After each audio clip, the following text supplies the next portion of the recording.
I mean, I've been a client for almost 30 years now. And it's like I'm amongst family. I mean, they know about me.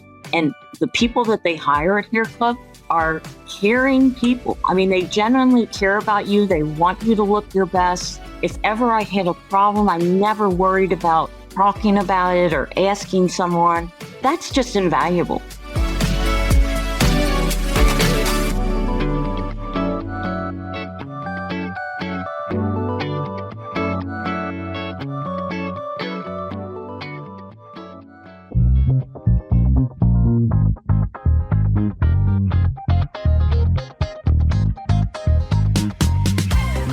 Welcome to HairPod, the podcast where you get to hear real people talk about their hair journeys.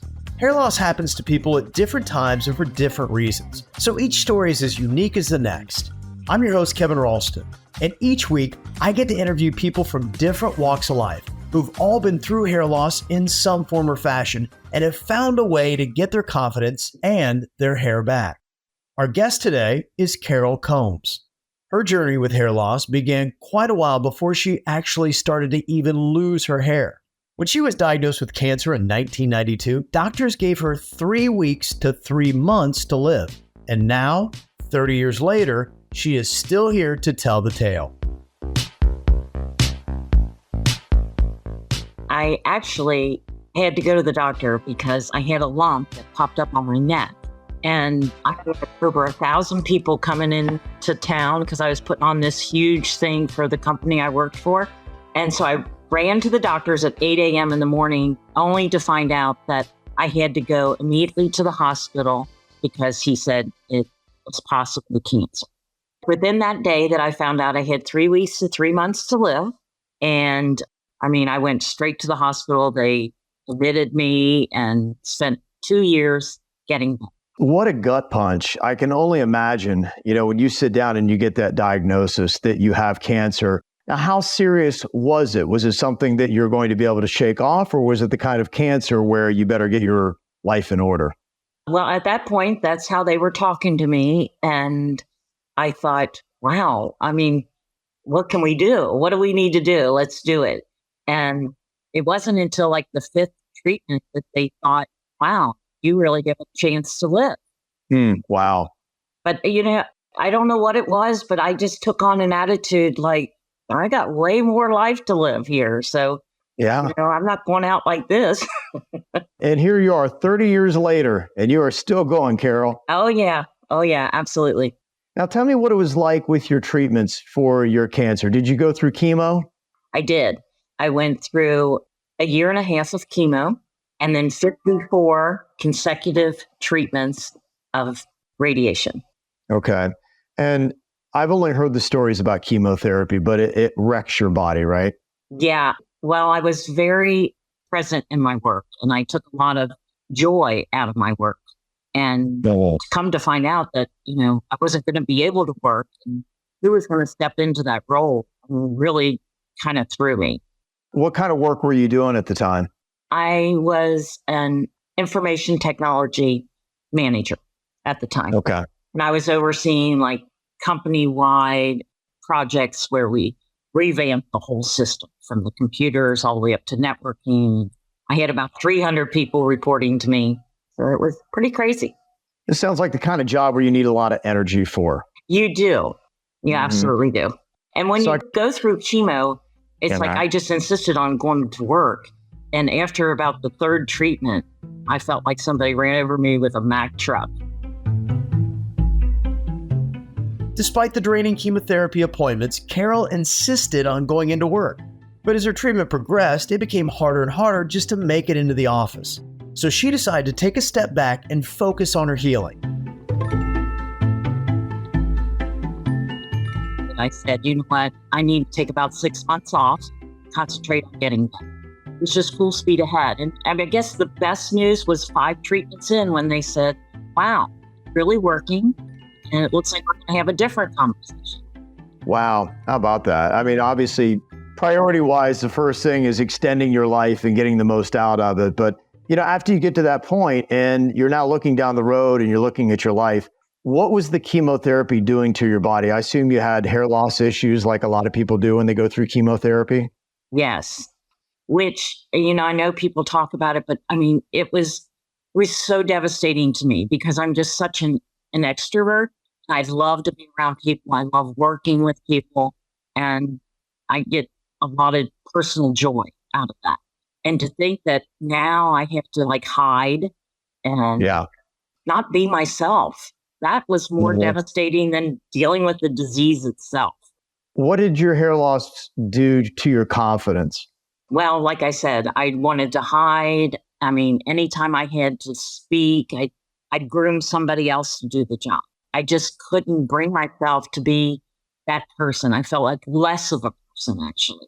How were people treating you? And how did you feel like they treated you? Did you feel like as soon as people saw me and identified me, they first saw me as somebody who was trying to survive cancer? Did you feel like you kind of lost who you had been before you started chemo? Absolutely. I used to say I used to be this vibrant, go-getter type of person, and now I was less than. And for me, internally, personally, that was the big struggle for me because I thought, I worked so hard to get where I was in my job, and now, life's just different. And I had just been married a year, so that was, consider that. And it was not a fun time. So tell me, you went to a meeting that really kind of started to turn things around back in May of 1995. It was a support group that you went to.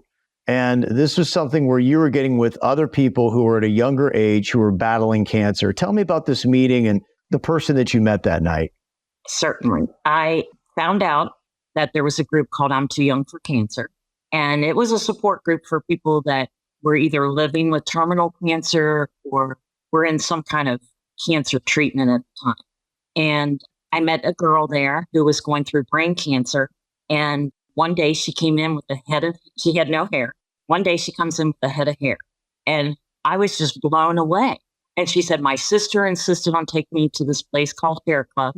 And I mean, I couldn't quit touching it. And just to see the change in her, like she was just like, she just lit up. And I was like, wow. Take me.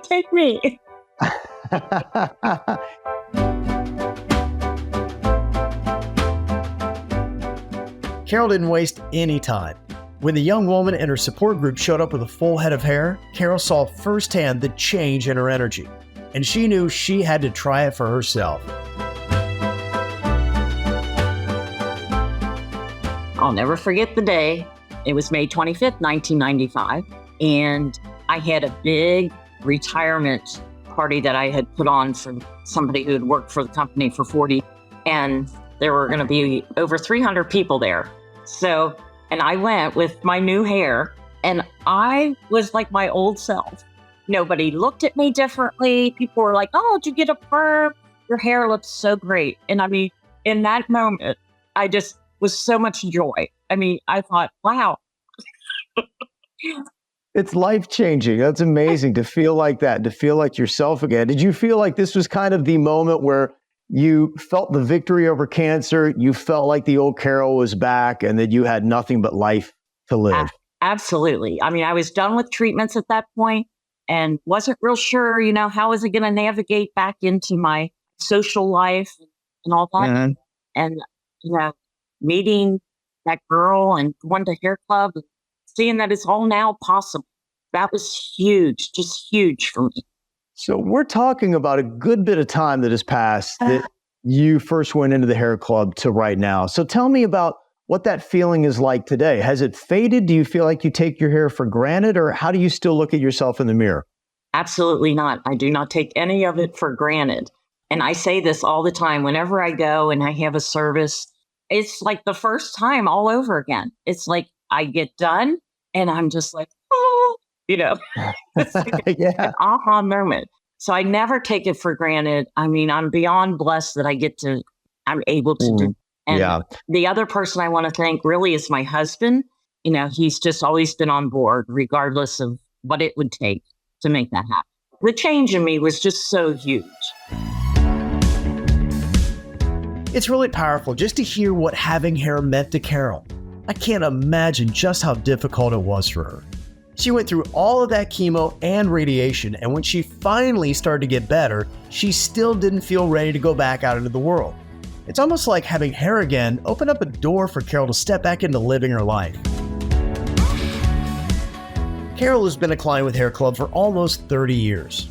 I was really interested to know what kept her coming back to Hair Club after all this time, and I was surprised to find out it had a lot to do with Hair Club's team of professionals and the supportive space they create for their clients. That's one of the things that I think keeps me going. I mean, I've been a client for almost 30 years now. And it's like I'm amongst family. I mean, they know about me. And the people that they hire at Hair Club are caring people. I mean, they genuinely care about you. They want you to look your best. If ever I had a problem, I'm never worried about talking about it or asking someone. Yeah. That's just invaluable. I mean, really, to have a group of people behind you and rooting for you. I've been fortunate to go to a handful of clubs around the United States. Okay. No matter where I go, and when I go in there, I mean, you're just taken care of. And that's a wonderful feeling. Tell me a little bit about what it is like, because people probably would have that question that don't know anything about this. And what is the maintenance like for your hair? And if you do find yourself in a situation where you're traveling and you're in a different place, how easy is it to find a hair club? What kind of supplies do you have to take with you? Do you find it to be a big hassle, Carol? What is it like? I don't. And I really, maybe I'm fortunate, but my system really doesn't require a whole lot from me. It pretty much stays in place until it's time to go again. But I mean, of course, I take some tape with me or things that I might need. As far as like reaching out to another club wherever I'm at, that's been so simple and so easy. I mean, it's just one phone call and then they make the arrangements and tell me where to be. And that's just invaluable. Regardless of where I go, I know I can have my hair needs needed or met. Tell me a little bit about the styles. Have you ever changed the style of your hair throughout these almost 30 years as a Hair Club client? Oh, absolutely. Like the blonde is new for me, just in the last 5 years. It looks great. And I just like to say blondes do have a little more fun. Yes, they do. But yeah, and that's been fun. Like you can mix it up and do whatever you want.